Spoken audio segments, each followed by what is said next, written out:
Hello and welcome to my fireside chat on the 12 associated clinical signs. Um, in this segment, I'm going to comment on ACS2, empowering the child's rejection of the other parent. Now, ACS2 often goes with ACS1. You'll see them paired. We can't, we shouldn't force the child to be with the other parent. The child should be allowed to decide to go on visitations. So it's part of a dynamic of power and manipulation, these two symptoms used together. And just to begin again with the information about these 12 ACS is available on ResearchGate, Greenham, Childress, and Pruder. You can go read all about them and the prevalence in the family courts. Uh, with the Greenham, Childress, and Pruder, we found that all 46 of the families that we looked at that were having court-involved custody conflict and all the data, we looked at the data of that. All 46 had the three diagnostic indicators of pathogenic parenting that I identify in foundations. Then 46 of the 46 families, all the families, had 5 or more of the associated clinical signs, and 45 of them had 8 or more. So only one family had 5, everybody else had 8 or more of the 12 ACS identified in the data. I suspect those numbers would go up if we actually collected the data through clinical interviews rather than just documented data around these families. The prevalence of ACS2, empowering the child to reject the other parent, 100%. So it showed up all the time, consistently, that we should allow the child to decide on visitations. And what this symptom is the allied parent empowers the child to reject the parent. It has to do with cross-generational coalition and manipulation, various aspects of the pathology. So the empowerment of the child to reject a parent is a manipulative product of the cross-generational coalition with the allied parent, and it represents a symptom feature of an inverted hierarchy where the child becomes empowered by the alliance to judge the targeted parent as if the parent were the child and the child were the parent. This is a prominent symptom feature you will see with this, the inverted hierarchy. And so if you're not familiar with family systems and you're a mental health professional working with family conflict, oh my goodness, that's a problem. Because this symptom feature just stands out, the inverted hierarchy, the child judging the parent as if the parent were the child and the child were the parent, the adequacy. And so in an inverted hierarchy, the child assumes a position of power and authority over the targeted parent. And so that's what the pathological parent is empowering that child into a position of over the targeted parent, where the child can then reject the targeted parent. So they're empowering the child's rejection of the targeted parent.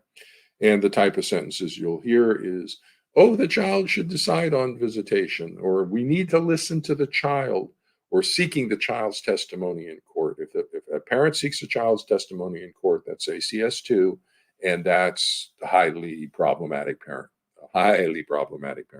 We need to de-triangulate the child, and that parent's putting the child right in the middle. And all of this is putting the child right in the middle. This symptom, interestingly enough, represents a corrective change to the trauma reenactment narrative. In the original childhood trauma, the narcissistic borderline dark personality parent as a child was powerless. But in the trauma reenactment narrative, the supposedly victimized child of the current situation is now being empowered to reject the allegedly abusive parent. And so let me talk about that corrective aspect, because that's a very important feature of the trauma reenactment. And in trauma pathology, it's associated with a trauma reenactment narrative, transference, schemas, internal working models, variously described within the professional trauma reenactment, Vanderkook. And what the brain replicates the traumatic experiences. So in this case, it's the attachment trauma of the allied parent as a child. that now they grow up and they're replicating certain features of that, their own childhood in the current situation. And in replicating these patterns, what the brain does, what we do, is we make slight changes in the replication from the original event that then serve as a corrective experience. That's we're trying to work it through with the replication. So, for an example, if we're working with a sexually abused child in play therapy and dollhouse, and the child may replicate the sexual abuse in the doll play therapy, but they'll start to add over time, little at first and more larger later, changes to the play that then serve as a corrective experience for them in working through their trauma. That's the purpose of the trauma reenactment. We reenactment and then we make corrective changes to it.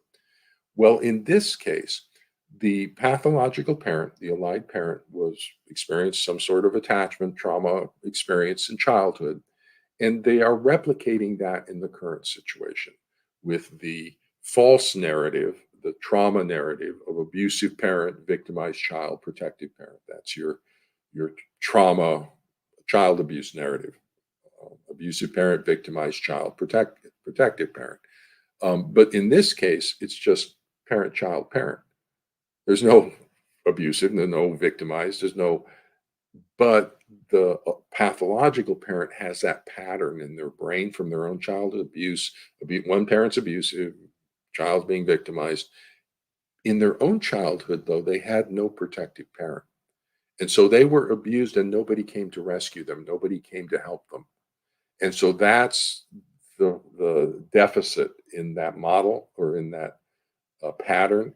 There's an abusive parent, there was a victimized child, but there was no protective parent to take care of them. So now when they replicate this pattern into the current situation, the role of the protective parent is essential for correcting that internal experience of their own childhood trauma. And guess who gets to fill that role? They do. And so the moment they get the child to believe they're being victimized, they create the victimized child role. Well, that automatically defines the other parent as abusive, right? Because we're having to force the child to be with that parent. So clearly that parent's abusive. So now we got the abusive parent and the victimized child roles all set. And so now, though, the important feature is that the pathological parent, the allied parent, now gets to adopt the protective parent role. And they get to sweep in and protect the child from the abusive parent and in the process work through their own stuff. So this role of the protective parent and ACS2 is going to be critical. And you see it 100% of the time. This is going to be critical. And if you try to take them out of that protective role, and this is a response to intervention, try to take the allied parent out of the protective role with the child, they've got to be in that role because that's key to them working through their own trauma anxiety and regulating their own trauma anxiety. I'm protecting the child. When the divorce takes place, the attachment networks mediate all aspects of love and bonding throughout the lifespan, including grief and loss. So they get married, you form an attachment bond. A divorce is a breach in the attachment bond between the spouses, the spousal attachment bond. So at that breach, the attachment systems activate to manage the grief, to regulate all the grief response. So you get the breach, active attachment systems go active, and all the trauma that's in that attachment network also gets activated at the same time. Okay, so when the attachment system activates, it activates for the targeted parent as well. And if they have any trauma in there, it's going to get active. And so all these perceptions begin to emerge on this situation. And we take a normal range, a reality-based set of relationships of parent, child, parent, normal range, and it becomes abusive parent, victimized child, protective parent, false trauma, a kabuki theater of false display. And so that's ACS2 in the family courts, and you'll see it with ACS1. So we shouldn't force the child to go and then empowering. So disempowering one side and empowering the child to be able to reject the parent. And sort of in closing, they manipulate the child into this false belief that they're being victimized. And the moment they manipulate the child, they can put the child out in front, knowing that the child's like a performing monkey or something for them. The child's going to say, "Oh, I don't like being with the targeted parent," and so then they say, "Oh, we should, listen to the child," knowing because they manipulated exactly that situation from the child. So it's like almost like using a human shield as well.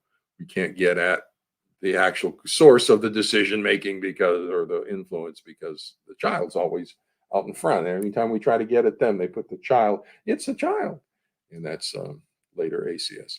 So with that, follow me over, and we'll talk about ACS 3, the exclusion demand, which is an interesting one. The exclusion demand, I think, is it's not always present, but when it's present, it's 100% diagnostic. So follow me over to that. And we'll talk about that one.